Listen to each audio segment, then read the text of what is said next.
Sekarang lagi ramai tentang nasab ya. Sebenarnya sih nasab itu penting nggak sih bagi kita tuh untuk mengetahui soal nasab itu? Sedangkan Eh, kita kan orang awam gitu ya, Orang biasa orang lah ya, biasa, yang bukan siapa-siapa bukan gitu. siapa ya. Ketika Rasulullah SAW pindah atau Madinah, hijrah ke Madinah, Rasulullah itu pernah digugat nasabnya oleh orang-orang Yahudi. Ternyata orang yang selama ini dekat dengan kita, ternyata kita masih saudara ya dari jalur ini, dan kita bisa menjelaskan gitu. Ada beberapa tuh makam-makam yang kemudian katanya dianggap makam palsu ya. Silahkan diusut sebagai Iya, betul. secara, kalau memang itu melanggar hukum, secara hukum.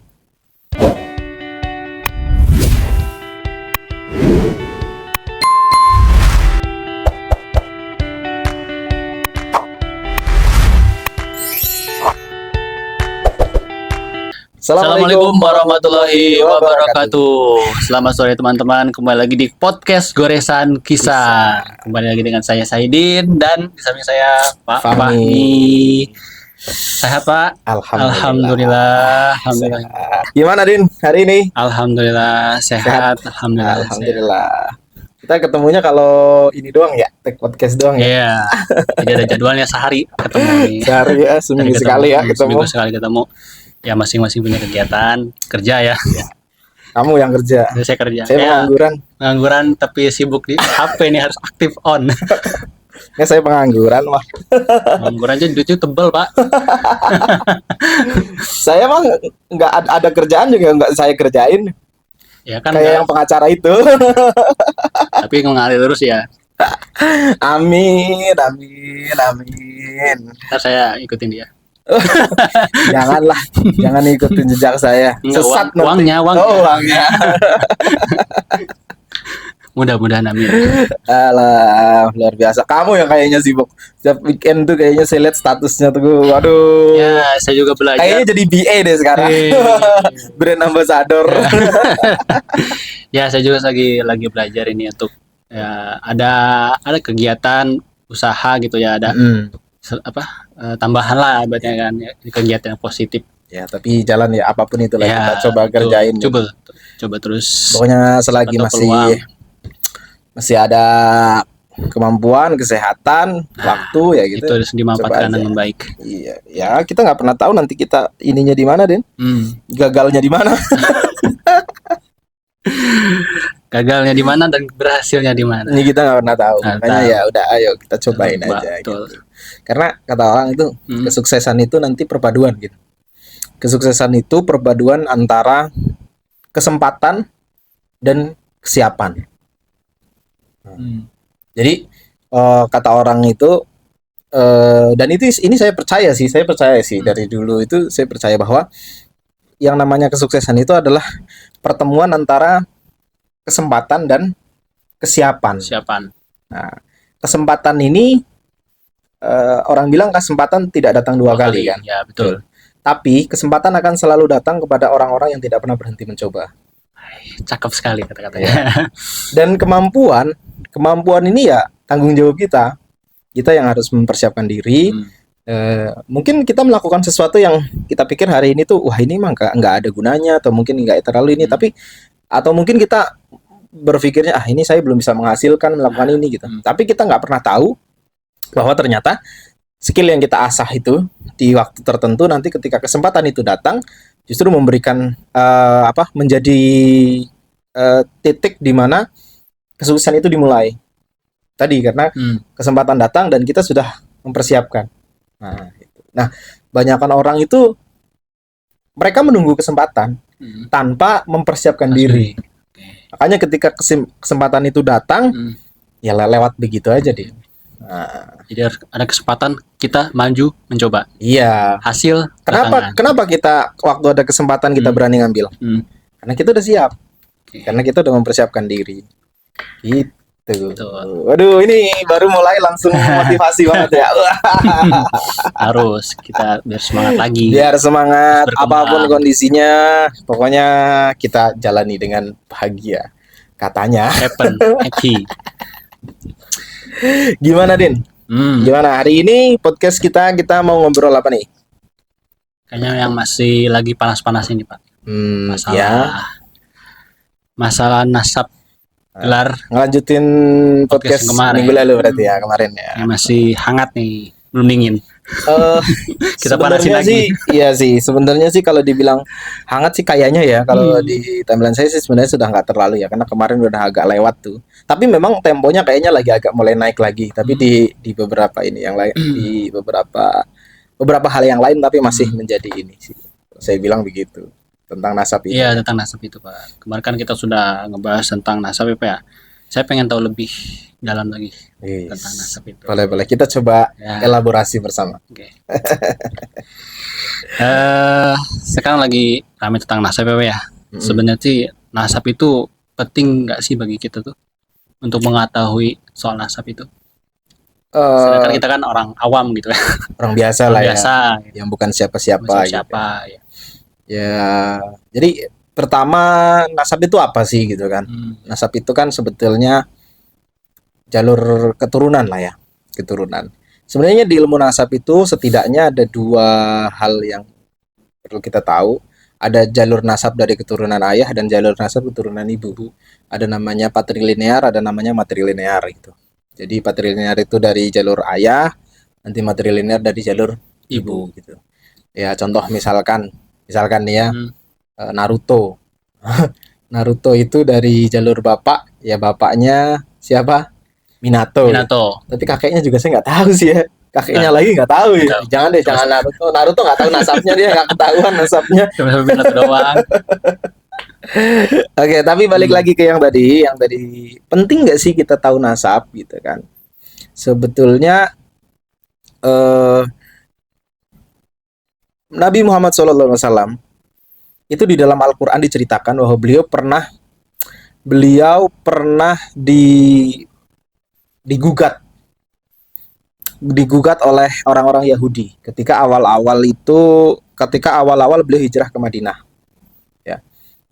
Kalau di Mekah itu kan memang, nah ini dia, orang-orang Mekah sendiri kalau bicara tentang nasab mereka itu kuat sekali tentang nasabnya. Jadi jalurnya Rasulullah, siapa bapaknya dan lain-lain, ibunya dan saudara-saudaranya gitu ya, itu sangat ini sekali, sangat apa istilahnya, sangat diperhatikan sekali gitu. Nah kemudian ketika Rasulullah SAW pindah atau hijrah ke Madinah, Rasulullah itu pernah digugat nasabnya oleh orang-orang Yahudi. Nasabnya oleh orang-orang Yahudi karena menurut orang-orang Yahudi Nabi itu harusnya ya dari keturunan Nabi. Dzurriyyatan ba'du min ba'diha. Jadi cucu daripada cucu-cucunya gitu. Jadi kalau kita tahu bahwa Nabi Ibrahim alaihissalam itu disebut sebagai Abul Anbiya. Artinya bapaknya para nabi.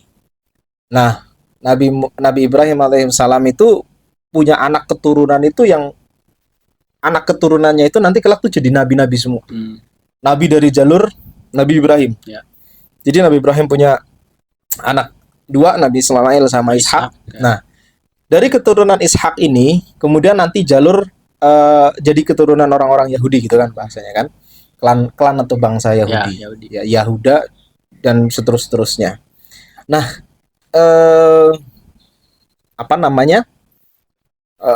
kemudian dari nabi-nabi yang ada selama ini, yang diketahui tentunya ya. Karena kalau kita meyakini bahwa nabi itu banyak sekali, nabi dan rasul dan kita banyak sekali, tapi yang wajib kita ketahui kan hanya 25. Ya. Nah, sebagian besar nabi-nabi itu memang diutus ke Bani Israel.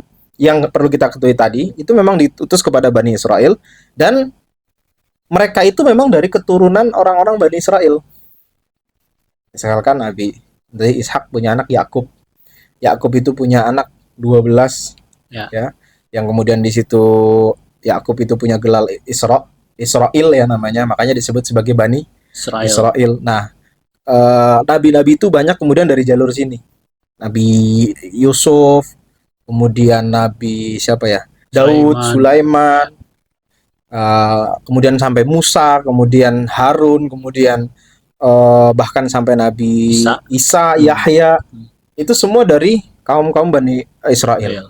Nah, makanya ketika baginda Nabi Muhammad SAW hijrah ke Madinah ya, waktu itu masih disebut dengan Yastrib, orang-orang Yahudi kan udah ada di sana. Mereka tuh juga sebenarnya sedang menunggu nabi terakhir, Kedatangan beliau. menunggu kedatangan nabi terakhir.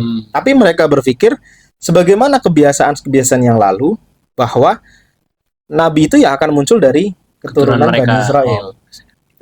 Nah, kemudian tiba-tiba datang dari tanah Arab yang memang di sana dikenal pemuja berhala gitu kan. Tiba-tiba datang seseorang laki-laki bernama Muhammad ngaku sebagai nabi. Nah, itu jadi pertanyaan. Kamu siapa? Kok berani ngaku-ngaku nabi gitu? Kamu anaknya siapa gitu? Karena selama ini nabi itu datangnya dari Bani Israel, dari nasabnya Bani Israel. Nah, disitulah kemudian Allah kemudian menjelaskan dan lain sebagainya. Dan dijelaskan juga dalam kitab kitab Said Ja'far Al-Barjanji, ketika beliau mengarang kitab Al-Barjanji, di situ juga dijelaskan tentang nasabnya baginda Nabi Muhammad SAW. Karena memang itu disoal. Jadi Nabi Muhammad bin Abdullah bin Abdul Muthalib bin saya kok jadi lupa Muhammad bin Abdullah bin Abdul Muthalib bin Hashim bin Qusay, pokoknya saya lupa bin Qusay, urutannya mungkin saya salah ya, bin Qusay bin Fihir bin Kinanah bin Khuzaimah bin Mudrikoh sampai dengan Said Adnan. Said Adnan itu kemudian para ulama nanti berbeda pendapat jalurnya, tapi sampai dengan Said Adnan ini nanti nasabnya sampai dengan Nabi Ismail alaihissalam dan Ismail bin Ibrahim. Jadi sebetulnya sah-sah saja ketika baginda Nabi Muhammad SAW itu diangkat menjadi Nabi dan Rasul, karena beliau juga adalah keturunan dari Nabi Ibrahim alaihissalam, sebagaimana nabi-nabi yang diakui oleh Bani Israel, yakni keturunan dari Nabi Ishak alaihissalam dan bertemu di Nabi Ibrahim alaihissalam. Itu secara historical kenabian, kurang lebihnya bicara tentang nasab. Lalu kemudian untuk kita sendiri, nah ini nih pertanyaan kamu. Untuk kita sendiri, masyarakat awam gitu kan, masyarakat yang bukan siapa-siapa, ulama bukan, habib bukan gitu misalkan ya, penting nggak sih tahu nasab gitu kan? Nah, saya pribadi sudah beberapa tahun terakhir itu nyari nasab, nyari nasab. Iya, jadi nyari nasab itu artinya saya mencari keluarga tuh yang baik dari orang ibu ataupun bapak saya. Silsilah bapak gitu. Iya, silsilah saya gitu. Yang sudah meninggal mbahnya segala macam. Mungkin orang mikir buat apa sih? Gitu kan. Atau kita juga bukan habib, bukan apa, atau bukan punya nasab yang apa namanya, yang perlu untuk pengakuan gitu ya. Tapi ternyata setelah saya mengalami sendiri, dan alhamdulillah sekarang bahkan saya sudah punya cukup data ya untuk yang, meskipun dia sudah cukup lah sampai kakek, buyut, sampai canggah gitu, kalau orang Jawa bilang udek-udek siwur gitu kan ya, ada lah pokoknya seperti itu. Itu pun saya merasa bahwa ternyata ketika saya tahu nasab saya tahu saudara gitu lah. Jadi saya tahu saudara. Ternyata orang yang selama ini dekat dengan kita, ternyata kita masih saudara ya dari jalur ini, dan kita bisa menjelaskan gitu. Oh, kamu anaknya ini, nanti kita saudara masih ketemu di mbah yang ini gitu loh bahasanya. Atau bahkan orang yang tadinya kita anggap dia itu saudara, ternyata setelah kita tahu, enggak, ternyata itu bukan saudara. Dalam artian begini, bukan saudara itu bukan saudara kandung. Misalkan ada saudara saya yang saya pikir selama ini adalah saudara, ternyata dia nasabnya bukan ke kita. Kenapa? Karena dulu dia itu anak angkat. Ada juga. Yang nggak ada masalah, tapi maksudnya kita jadi tahu kan. Dan ketika misalkan tadi saya punya teman dari kecil nih, kita deket segala macam, tapi saya nggak tahu tadinya kalau kita tuh saudara gitu. Tapi begitu saya tahu ini, ternyata saya sama dia tuh masih saudara ya, ketemunya di jalur si ini. Dan itu ternyata luar biasa. Saya merasanya ya, buat saya pribadi, saya merasa luar biasa karena saya merasa ternyata mereka ini masih saudara ya. Jadi kita rasa persaudaraan kita itu jadinya cukup kuat, terutama di kampung saya itu ya, di daerah saya itu gitu kan. Saya tahu bapak saya siapa, terus kemudian juga bapaknya bapak saya siapa, ibunya siapa, binnya siapa, bintinya siapa, punya saudara berapa, anak-anak keturunan yang sekarang siapa, ke atas siapa gitu. Dan itu menurut saya sesuatu yang menyenangkan gitu. Jadi pas lu kemarin tuh koreksi tentang itu. Iya, jadi apalagi kemarin lebaran kita pulang, salah satunya adalah saya pulang tuh salah satunya ya ketemu sama mbah kan. Kadang-kadang ketemu sama mbah yang udah sepuh segala macam gitu ya. Yang ketemu mbah yang sudah sepuh dan kita nanya-nanya. Dulu mbah itu orang tuanya siapa, keluarganya siapa gitu. Jadi gitu. Jadi kalau pertanyaannya adalah penting nggak sih kita tahu ya, tahu nasab, tahu silsilah keluarga gitu ya. Menurut saya dibilang penting juga sebetulnya nggak terlalu, tapi kalau dibilang nggak penting juga sebenarnya mempelajari nasab tuh lumayan menyenangkan. Kalau menurut saya lumayan menyenangkan dan kita bisa menjadi lebih tahu tentang saudara, kita bisa lebih tahu tentang itu tadi kita merasa persaudaraan gitu kan. Terus kemudian ketika kita mau mendoakan, itu juga bisa mendoakan mbah-mbah kita yang sudah meninggal gitu ya. Kita bisa dengan menyebut nama karena kan tadinya kita nggak tahu. Kita hanya menyebutkan misalkan ya masyayikh kita gitu kan, orang tua kita kan, kita hanya kakek-kakek kita gitu kan, jatuh apa namanya, kakek nenek gitu kan. Tapi kita kan nggak tahu. Tapi begitu kita tahu oh namanya si ini, kita bisa menyebut nama gitu. Jadi kalau bilang nasab tuh penting atau nggak penting ya, penting nggak penting tergantung kepentingan setiap orang menurut saya. Saya malah nggak kepikiran Pak kemarin. Cuman saya tahu cuman batas nenek dari ibu, batas batas nenek sama ibu dan bapak gitulah. Cuman sama situ kan, ke atasnya udah nggak tahu. Bahkan ke samping kanan kiri juga nggak tahu. Saudara dari nenek pasti ada itu kan. Iya. Nenek dari kakek kan pasti ada. Apalagi kamu sendiri kan cerita bahwa kakek kamu dulu kan transmigrasi kan. Pasti saudara-saudara saya di sini banyak. Barangkali di sini ada. Nah barangkali sekarang nih abis ini kamu mau nyari saudara-saudara kamu gitu kan. Aslinya berarti di sini di mana dulu? Kalau dari keluarga bapak kan dari Sukabumi. Nah, kalau dari keluarga ibu dari Cianjur. Nah itu dari Sukabumi sama Cianjur. Siapa tahu ada yang nonton nggak sengaja gitu kan. Itu. Oke, itu jadi kalau kita sebagai orang awam jadi sebetulnya seperti itu. Sebagai kita yang memang bukan siapa-siapa, yang bukan ulama. Tapi kalau bicara tentang kemudian mungkin ulama gitu ya, itu jauh lebih penting lagi karena mereka kan bagaimanapun punya kepentingan. Sebagaimana tadi saya bilang Nabi Muhammad itu pernah soal nasabnya gitu oleh orang-orang Yahudi gitu. Nah, kalau misalkan hari ini ada orang menyoal tentang nasab seseorang, ya mungkin dia juga kayak orang Yahudi gitu. Enggak, maksudnya begini. Ketika misalkan ada orang membawa berita atau membawa risalah, artinya membawa petunjuk atau menyampaikan dakwah dan lain sebagainya, terus ke orang itu nanya, kamu siapa ngomong-ngomong begini gitu kan. Nah ya itu barangkali yang nanya begitu kayak orang kayak Yahudi gitu loh. Sebetulnya tadi jadi fanatik gitu ya. Iya, tapi ya balik lagi seperti tadi karena memang kadang-kadang kita untuk ngomong kita untuk supaya bisa lebih didengar gitu ya. Ya memang kita perlu juga ada situasi-situasi di mana kita perlu tahu atau kita perlu menyampaikan nasab kita gitu loh bahasanya. Seperti contoh misalkan Nabi Musa alaihissalam dan Nabi Isa alaihissalam itu ketika di Al-Quran disebutkannya beda loh. Beda. Ketika menyebut kaumnya itu berbeda. Kalau Nabi Musa menyebutnya ya qaumi, wahai kaumku. Di dalam Al-Quran ketika Nabi Musa menyampaikan ke kaumnya, mereka Nabi Musa memanggilnya ya qaumi. Kenapa? Karena memang Nabi Musa itu orang Bani Israel dan dia diutus untuk orang Bani Israel. Jadi orang Bani Israel otomatis kaumnya. Tapi Nabi Isa alaihissalam beliau menyebutnya ya Bani Israel gitu. Kenapa nggak ya qaumi gitu? Karena secara nasab Nabi Isa itu kan bapaknya nggak ada. Maksudnya beliau dilahirkan tanpa bapak, tanpa ayah. Sementara tadi patrilinear tadi bahwa orang-orang Bani Israel itu menggunakan silsilah nasab dari pihak bapak. Jadi tidak berhak beliau mengaku sebagai seorang Bani Israel kayak gitu bahasanya. Ya jadi kalau memang penting atau nggak penting semua orang tergantung.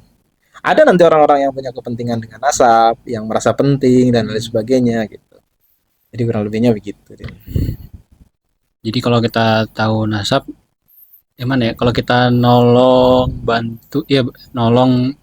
ada teman kita susah ternyata saudara itu lebih ringan ya Pak daripada orang yang baru kita kenal itu. Ya kalau nanti mungkin kita akan bahas tuh bahasanya tentang hal semacam itu. Jadi bagaimana kemudian yang kayak tadi kebaikan apakah harus tergantung sama nasab gitu. Harus karena dia karena dia saudara kita pasti kita merasa lebih mudah sementara orang lain enggak kayak gitu-gitu. Ya hal semacam itu nanti mungkin kita akan bahas bahasanya kayak gitu. Oke. Kan sebagian juga kan dari keturunan ya, maaf ya ngomong ya, dari keturunan mereka mungkin masa lalu mereka tuh kurang baik, Pak. Cuman dari silsilah nasab itu, dari keluarga Islam itu baik, Pak. Itu gimana itu, Pak? Apa kita jadi ikutin, tetap menghormati dia karena nasabnya? Apakah kita apa ya, karena kelakuan dia kurang baik? Ya. Itu. Nah, jadi untuk masalah nasab itu begini. Nah, ini mungkin kita mulai masuk ke situ ya. Kamu tahu Imam Bukhari nggak? Orangnya. Kalau namanya saya kenal. Kalau nggak kenal. Kirain kenal. Tadi kenal Bukhari. Kalau namanya kenal. Saya nanya tahu. Oh, tahu. Saya kan tanyanya, kamu tahu Imam Bukhari nggak? Kecuali kalau saya nanya, kamu kenal Imam Bukhari nggak? Dia kenal deh. Enggak sih. Nanti kita coba putar lagi itunya. Saya nanya, kamu tahu Imam Bukhari nggak? Bukan kamu kenal Imam Bukhari nggak? Kalau tanya kenal, saya juga nggak belum pernah kenalan. Tahu ya. Tahu. Imam Bukhari itu beberapa nasab ke atas. Jadi Imam Bukhari itu kan beliau menyusun kitab kitab hadis ya. Bahkan itu menjadi kitab tersahih kedua setelah Al-Qur'an gitu loh bahasanya, paling terpercaya kurang lebihnya gitu ya. Kitab tersahih kedua setelah Al-Qur'an yang menjadi pedoman oleh orang-orang Islam di seluruh dunia gitu bahasanya.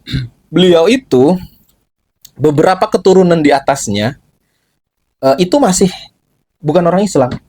Bukan orang Islam. Jadi bahasanya mu'alaf gitu lah. Jadi mbahnya Imam Bukhari yang nomor berapa gitu ya. Imam Bukhari punya bapak udah muslim. Bapaknya bapak gimana yang ngejelasinnya? Kakeknya Imam Bukhari mungkin udah muslim. Saya lupa di ini keberapa, tapi jadi beliau itu masih keturunannya itu belum muslim, bukan keturunan kayak contoh misalkan Imam Syafi'i. Kalau Imam Syafi'i, para ulama tuh berpendapat bahwa beliau itu adalah keturunan baginda Nabi Muhammad SAW. Jadi masih ada nasabnya nasabnya ke baginda Nabi, dan beliau juga dari suku Quraisy gitu. Jadi kalau Imam Syafi'i itu secara nasab bagus, secara keilmuan juga bagus gitu kan. Tapi kalau kita tahu Imam Bukhari, beliau itu menurut sejarahnya para ulama mengatakan bahwa beberapa ini ke atas itu masih non muslim gitu. Masih non muslim. Lalu bagaimana? Ya nggak apa-apa, nggak ada masalah. Nggak ada masalah. Jadi bahkan ketika ini sebuah cerita ya, bahwa ketika baginda Nabi Muhammad SAW waktu itu pernah berdakwah ke Taif. Kemudian dizolimi di sana, dilempar batu dan sebagainya, bahkan sampai beliau terluka. Itu ketika para malaikat ini sudah menawarkan kepada baginda Nabi Muhammad SAW untuk istilahnya, ya sudah ini malaikat gunung, bahkan sampai mengatakan udah tinggal engkau perintahkan gunung ini saya timpakan ke orang-orang Taif gitu loh pastinya. Tapi apa yang dilakukan oleh baginda Nabi Muhammad SAW? Beliau mengatakan tidak. Mungkin hari ini, kata beliau, orang-orang itu belum beriman. Tapi suatu saat anak cucu keturunan mereka itu menjadi orang-orang yang beriman. Dan sekarang banyak ulama-ulama dari Taif dan sebagainya gitu.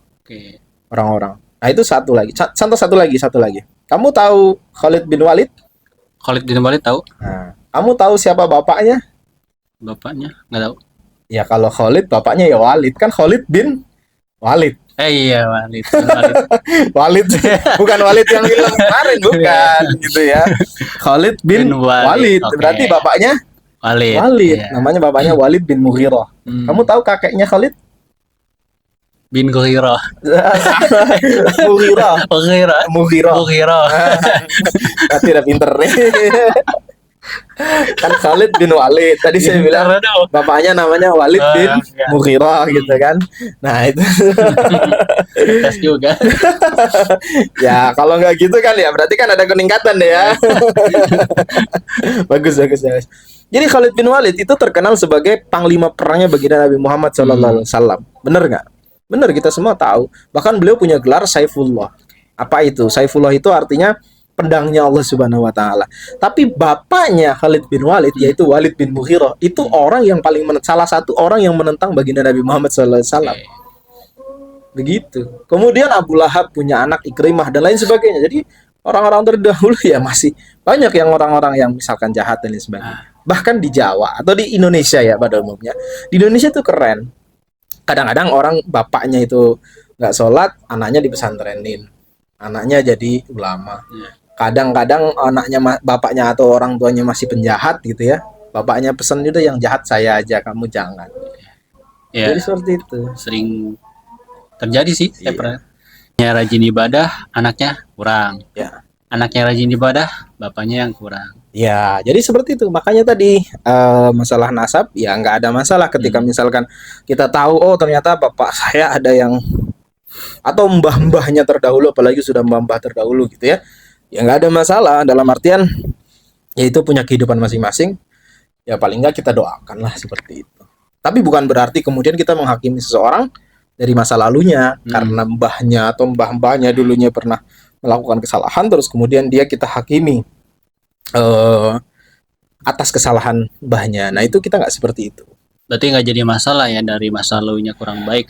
Kalau dalam masa sekarang ini benar-benar jadi ulama besar gitu ya. Nggak ada masalah. Jadi masalah. Oke. Nggak ada masalah sama sekali. Kita nggak pernah. Islam itu tidak pernah mengajarkan namanya dosa turunan gitu tuh nggak pernah.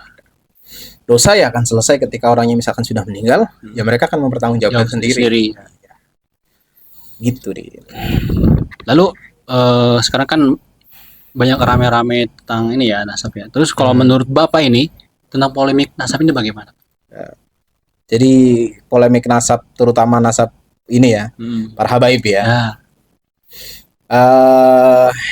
Ya kita kalau saya pribadi ya saya coba apa ya bahasanya. Kalau saya sih secara pribadi tidak terlalu mau masuk ke ranah apa ya namanya ya perdebatannya. Saya nggak mau. Saya nggak mau dan saya nggak mau ikut di satu kubu atau di kubu yang lain.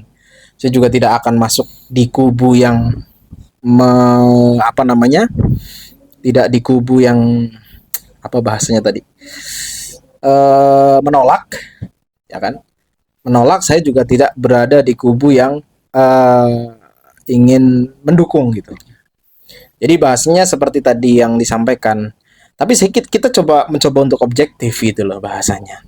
Seperti yang pernah saya sampaikan atau yang saya sampaikan di podcast kita sebelumnya gitu ya, podcast kita sebelumnya bahwa kita tidak kemudian melihat seseorang itu hanya sekedar dari siapa yang berbicara gitu. Bahkan ada qaul yang mengatakan bahwa lihatlah apa yang dibicarakan seseorang, jangan melihat siapa yang membicarakan gitu. Undur makola wala tandur manggila kalau nggak salah. Jadi lihatlah apa yang dikatakan oleh seseorang, jangan melihat siapa yang mengatakan gitu. Nah ini juga menurut saya menjadi sesuatu yang kita itu harus bijak gitu loh Din. Dalam menyikapi itu ya. Betul, kita harus bijak. Dalam artian mau itu yang menyampaikan kebaikan adalah seorang habib ataupun bukan. Kalau itu adalah kebaikan, maka kita ambil. Gitu loh. Atau sebaliknya kita juga harus adil gitu loh, Din. Adil. Ketika ada orang yang melakukan kesalahan, siapapun itu, baik orang biasa atau misalkan Gus Kiai atau bahkan Habib sekalipun, ya kalau memang melanggar hukum ya gunakan hukum yang berlaku. Kalau memang melanggar norma ya enggak, ya memang harus disesuaikan dengan normanya dan lain sebagainya, etika dan lain sebagainya. Jadi menurut saya problemnya itu kembali lagi pada apa yang dilakukan gitu. Masalah kemudian nanti misalkan pembuktian tentang benar atau tidaknya, saya pikir nanti akan ada banyak sekali ahli gitu loh yang bisa mengkonfirmasi hal tersebut gitu. Apakah benar nasab para habaib yang ada di Indonesia terutamanya klan Ba'alawi ini, apakah beliau-beliau ini adalah orang-orang yang memang benar-benar bernasab sampai dengan baginda Nabi Muhammad SAW, atau ternyata setelah diteliti ternyata bukan. Ya itu pasti ada banyak orang-orang yang jauh lebih kompeten untuk mengkomentari. Tapi kalau menurut saya pribadi, ya kita sebagai masyarakat terutama ya, sebagai masyarakat, ya kita melihat case per case saja gitu. Mau itu Habib ataupun bukan Habib, kalau dia berbicara tentang kekerasan, mengajak kepada hal-hal yang sifatnya itu kemudian kerusuhan, kekerasan, ya jelas itu adalah sesuatu yang baik secara hukum, etika, moral, dan itu tidak baik. Ya sudah, jangan didengar, jangan diikuti. Mau siapapun itu yang berbicara. Gitu. Oke. Berarti kita harus pintar-pintar menyaring sebuah opini dari mereka ya, Betul. pendapat dari mereka ya. Betul. Oke. Bukan berarti orang yang tadi saya bilang, misalkan ada orang yang mengaku sebagai Habib, entah tadi balik lagi, nah ini benar atau tidak ya, saya berlepas tangan dari polemik yang seperti itu gitu ya, perdebatannya itu. Ya mau dia, nggak ada alasan dia itu untuk bahasanya tadi berbuat seenaknya gitu, berbuat seenaknya. Menurut saya nggak ada. Habib yang baik pasti tidak akan melakukan perbuatan yang seenaknya gitu kan. Begitupun dengan orang biasa, meskipun dia bukan Habib, kalau dia mengatakan sesuatu yang baik ya Pak, kenapa tidak kita dengarkan, kenapa tidak kita ikuti gitu bahasanya. Jadi kita tuh tidak tergantung dengan sebuah nasab ya, walaupun itu orang itu bukan kiai atau Habib. Kalau dia berpendapat baik untuk diri kita, ngapa kita nggak ikutin gitu kan ya? Jadi kita tidak harus tergantung dengan sebuah gelar, ya kan? Walaupun dia gelarnya Habib Kiai, dia memberikan pendapat yang tidak baik, kita tidak harus mengikuti kan? Betul. Jadi kurang lebihnya seperti itu. Jadi kalaupun kita bicara misalkan kita bicara tentang agama gitu ya. Misalkan kita bicara tentang agama, ya maka yang kita dengarkan adalah pendapatnya, apakah dia mengutip pendapat ulama yang benar, pendapat ulama yang baik, atau apakah berdasar atau tidak, apakah sesuai dengan syariat atau tidak, apakah sesuai dengan tuntunan Nabi Muhammad SAW dan apa yang disampaikan Allah, difirmankan Allah Subhanahu Wa Taala, sesuai dengan Quran atau Sunnah atau tidak gitu. Memang harusnya idealnya seperti itu. Din. Hanya saja memang kemudian kadang-kadang yang jadi problem atau yang jadi masalah adalah ketika ya masyarakat kita juga kadang-kadang tidak memahami itu gitu. Akhirnya mereka hanya melihat sesuatu itu dari nasabnya, dari mereka menganggap bahwa dengan orang-orang dengan nasab tertentu pasti benar gitu. Apa yang diucapkan itu benar gitu. Nah, itulah yang ya mau nggak mau kita memang disadari, masyarakat kita ya harus banyak belajar gitu. Pak, contohnya Pak, pas kemarin kan ada tuh sebelum Lebaran tuh udah ada yang Lebaran duluan. Iya. Herannya ada yang ngikutin. Ya itu salah satunya. Tapi nggak usah ngomong itu. Ada yang ngaku nabi, itu aja ada yang ngikutin. Ada yang ngaku bisa ngomong sama semut, bahasa semut, itu aja ada yang ngikutin. Gitu ya. Tahu paham saya. Makolina gitu loh. Ya, itu aja ada yang viral juga. Ada yang ngikutin gitu loh, ada jamaahnya gitu. Itu kan ya kita pentingnya belajar lah. Kalau kata Imam Syafi'i, barang siapa ingin sesuatu urusan perkara yang dunia, sifatnya dunia, fa'alaihi bil ilmi, maka dapatkanlah itu dengan ilmu. Kalau dia ingin mendapatkan sesuatu yang sifatnya urusan dengan akhirat, juga dapatkan itu dengan ilmu. Dan kalau pengen mendapatkan keduanya, baik itu urusan dunia maupun akhirat, ya dengan ilmu. Karena bagaimanapun ilmu itu penting. Dan agama ini selalu saya bilang, selalu saya katakan di mana-mana, agama Islam itu adalah agama yang untuk siapa? Untuk orang-orang yang berpikir dan orang-orang yang berakal gitu. Yaqilun wa yatafakkarun gitu loh. Orang-orang yang berakal dan orang-orang yang mau berpikir. Iya kan? Iya, makanya kita itu memang harus belajar. Jadi supaya apa? Supaya kita nggak kayak santrinya Walid, kalau saya selalu bilang kan. Kayak santrinya Walid gitu lah. Cewek semua lagi Pak. Cowoknya nggak ada saingan tuh ya. Iya, makanya. Nah itu tadi, supaya kita nggak terjebak di hal-hal yang semacam itu gitu. Oh ya Pak, lagi? Ya. Ada nggak sih orang-orang tuh ngaku nasab keturunan silsilahnya dari Nabi gitu? Misalkan gitu ya. Misalkan gitu kan? Ya sekarang kalau pertanyaannya ada atau tidak, Ada nggak orang aku jadi polisi? Pasti ada, Pak. Ada ya. Ya, banyak yang Ada nggak orang aku jadi Ya, tentara? ada. Ngaku juga jadi ini Hmm. Tuhan.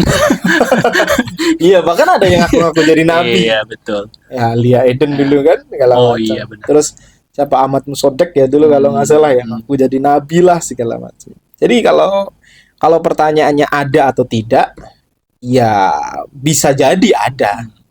Tapi kan hal itu kan butuh pembuktian. Nah, ya. Nah, butuh pembuktian. Ya tinggal eh ya kalau di Indonesia sendiri kan ada badan-badan yang memang katanya itu, ya bukan katanya, maksudnya dalam artian setahu saya gitu ya. Hmm. Mereka adalah badan-badan yang mengurusi hal-hal semacam itu. Contoh misalkan kayak tentang eh, urusan nasab. Urusan nasab itu ada badan namanya Robitoh Alawiyah gitu kan. Nah, ya beliau katanya yang memang badan yang bertugas untuk mencatat nasab dari para habaib yang ada di Indonesia gitu. Ya tinggal itu saja dicari apakah di sana ada atau tidak. Kalau memang nah ini kalau bicara tentang polemik nasab yang saya ikuti selama ini bahasanya di mana misalkan kayak Robitoh Alawiyah itu kemudian juga masih mengakui nasab Ba'alawi sementara beberapa orang menolak nasabnya. Itu silahkan adu data dan adu argumen aja dari sana. Apa landasannya dan lain sebagainya gitu. Maksud saya tinggal seperti itu sebetulnya. Tapi kalau untuk kita masyarakat ya sih seperti yang tadi sikapnya yang saya bilang. Pokoknya belajar, perbanyak belajar dari siapapun, dari apapun. Nanti seiring berjalannya waktu, kita akan tahu sendiri. Oh ini yang lebih tepat yang seperti ini, oh ini ternyata kurang tepat dan lain sebagainya gitu. Karena kan banyak sekali sekarang misalkan ya kekecewaan banyak orang itu tentang misalkan ya kepada para habaib, dan menurut saya ini juga sesuatu yang memang perlu di ini saja, perlu menjadi catatan-catatan yang memang harus diperhatikan gitu loh ya.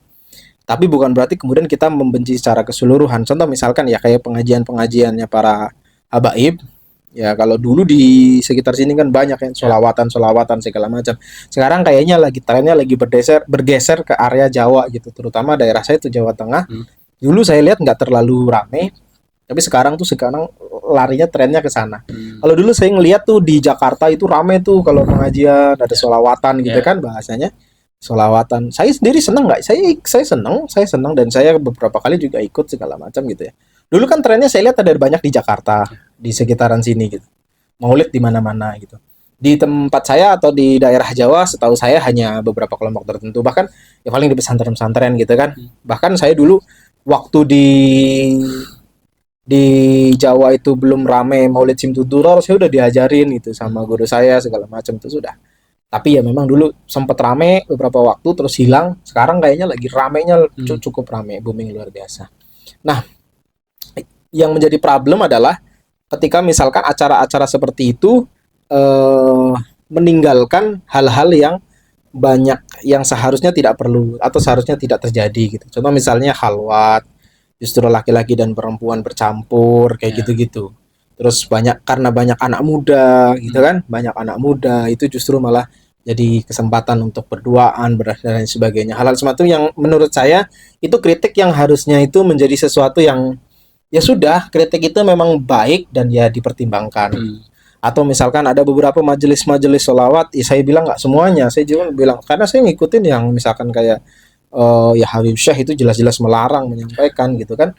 Kemudian Habib Bidin ya melarang gitu.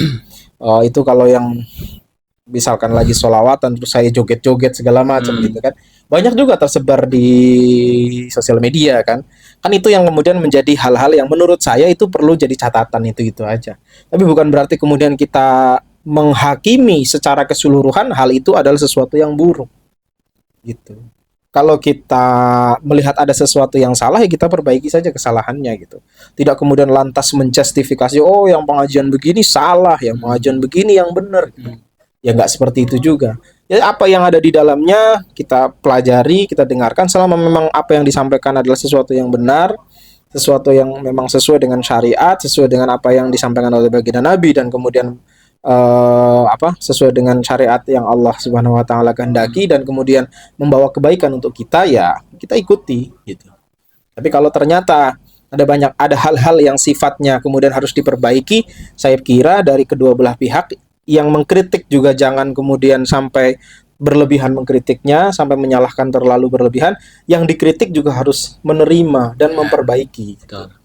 Oh iya, ini jadi kritik, jadi kebaikan nanti, karena kan bahasnya tadi, ya saya yakin mereka yang mengadakan acara dan lain sebagainya pasti akan dimintai pertanggungjawaban juga kan Betul. oleh Allah Subhanahu wa taala atas segala sesuatu yang terjadi.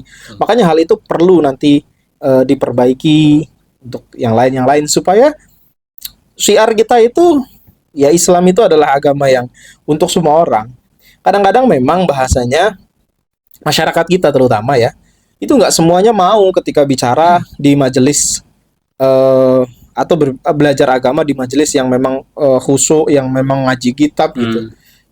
Yang kadang bahkan ada yang misalkan mereka nggak paham, ngantuk lah atau segala macam. Justru mereka ikutnya di syiar-syiar yang seperti itu. Adalah bahasanya ranah dakwah itu ranah yang bukan hitam dan putih lah. Itu bukan hitam dan putih kalau kita. Tapi ya balik lagi seperti tadi. Yang baik dan yang buruknya di agama ini kan kita bisa pelajari. Kita bisa tahu. Siapapun yang menyampaikan, kalau itu baik, ya kita dengar, kita ikuti. Kalaupun itu sesuatu yang kurang baik, ya kita tinggalkan. Jadi kurang lebihnya begitu deh. Saya kira untuk polemik hal-hal semacam nasab ini segala macam, ya untuk yang sifatnya adalah sifat-sifat urusannya nanti ilmiah segala macam, atau bahasanya, nah ini contoh misalkan lagi ada yang bahkan yang pernah saya dengar itu tentang polemik nasab ini karena ada klaim-klaim makam, ya kan, makam Habib, kemudian orang ziarah di sana ada keuntungan-keuntungan lain selain keuntungan sebagai syiar atau sebagai dakwah, ternyata ada keuntungan-keuntungan lain gitu kan bahasanya, atau bahkan justru kadang-kadang menjadi pembodohan untuk masyarakat kita. Nah hal-hal semacam itu yang saya kira kita perlu menyepakati hal-hal yang sifatnya istilahnya benar atau salahnya, ya silahkan bagi orang-orang yang punya kepentingan, ya silahkan, atau bukan punya kepentingan, bagi orang-orang yang berkompetensi di sana, ya silahkan. Kalau memang ada kesalahan, sampaikan saja. Kalau memang misalkan tadi ternyata benar, misalkan ada beberapa tuh makam-makam yang kemudian katanya dianggap makam palsu, ya silahkan diusut sebagai secara, kalau memang itu melanggar hukum, secara hukum diperbaikilah dan sebagainya, didakwai. Seperti tadi misalkan, mungkin nggak ada yang ngaku nasabnya bagaimana. Ya kalau itu ada dan terjadi, otomatis pasti itu kan melanggar, ya kan. Apalagi kemudian menggunakan itu untuk kepentingan pribadi yang memberikan manfaat untuk dirinya sendiri, baik secara materi maupun yang lain. Ya kalau orang ngaku-ngaku sebagai polisi, ngaku sebagai tentara, itu aja nggak boleh. Terus kemudian kalau ketangkap dan terbukti juga ada hukumnya. Saya yakin yang ngaku-ngaku misalkan nasabnya Habib atau Kiai atau gimana gitu ya, ya kalau ketahuan memang benar, saya yakin pasti kan ada sanksinya seperti itu. Karena kadang-kadang hal itu kan juga menjadi apa ya bahasanya ya, masyarakat kita itu kadang-kadang juga, nah itu masyarakat kita terutama harus banyak belajar supaya kita bisa adil dan kita bisa bersikap dengan bijaksana. Betul. Adil dan bijaksana. Oke, mungkin cukup ya Siap. untuk penjelasan ini dari penjelasan Pak Fahmi tentang nasab itu. Jadi itu nasab adalah keturunan sebuah gelar dari baginda Nabi Muhammad SAW. Lalu kita tidak memandang sebuah gelar, jadi kita melihat dari siapa yang dari pembicaranya, bukan siapa yang berbicara. Ya, betul. Jadi kita harus pintar-pintar menyaring, belajar lagi untuk mengoreksi benarkah apa yang disampaikan atau tidak. Bilakah benar itu, kita ikuti untuk kebaikan diri kita ya Pak ya. Kalau tidak ya jangan. Kalau tidak baik ya kita tinggalkan. Ya sudah sebatas itu. Yang penting kita belajar. Jangan biasakan hidup kita ini kemudian tergantung kepada apa yang dikatakan oleh orang, gitu kan? Ya kita belajar untuk menjadi orang yang kritis, punya critical thinking bahasanya ya. Bahwa ketika ada sesuatu berita yang datang, kita tidak lantas mempercayainya begitu saja. Bahkan Islam pun mengajarkan seperti itu. Rasulullah juga mengajarkan seperti itu. Allah juga mengatakan seperti itu di dalam Al-Quran. Kalau ada seorang datang membawa berita, maka kita diminta untuk tabayyun. Kita untuk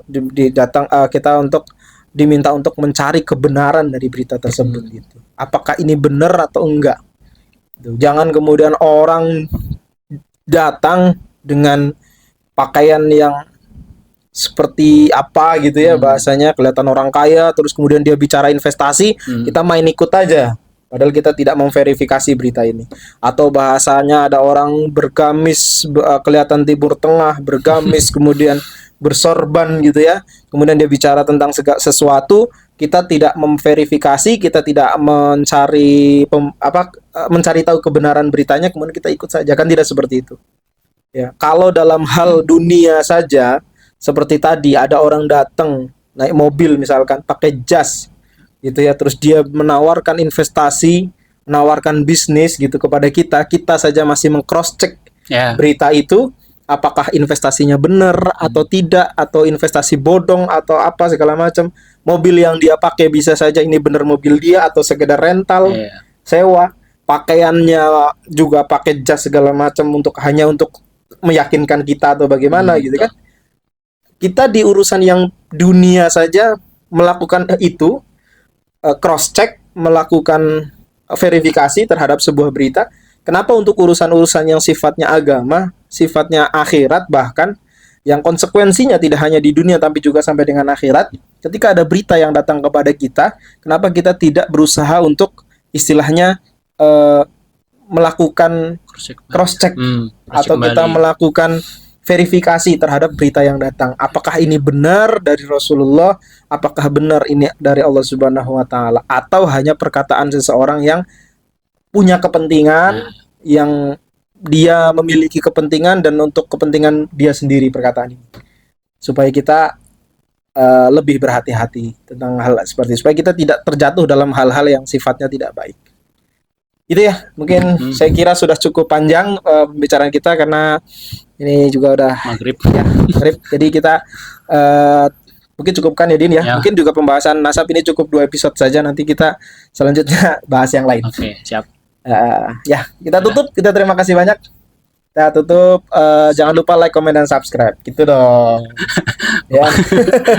Udah lupa ya, Ban? Oh iya. Soalnya saya nunggu kamu ngomong itu nggak mau ngomong gitu loh. Udah kepotong duluan. Ya udah. Oke, terima kasih banyak yang sudah menonton. Mudah-mudahan ada manfaatnya. Jangan lupa like, comment, dan subscribe. Kita bertemu lagi di episode selanjutnya. Jangan lupa tonton terus podcast Goresan Kisah, tayang setiap hari Rabu jam 5 sore. Kita tutup. Billahi taufiq wal hidayah. Assalamualaikum warahmatullahi wabarakatuh. Dadah.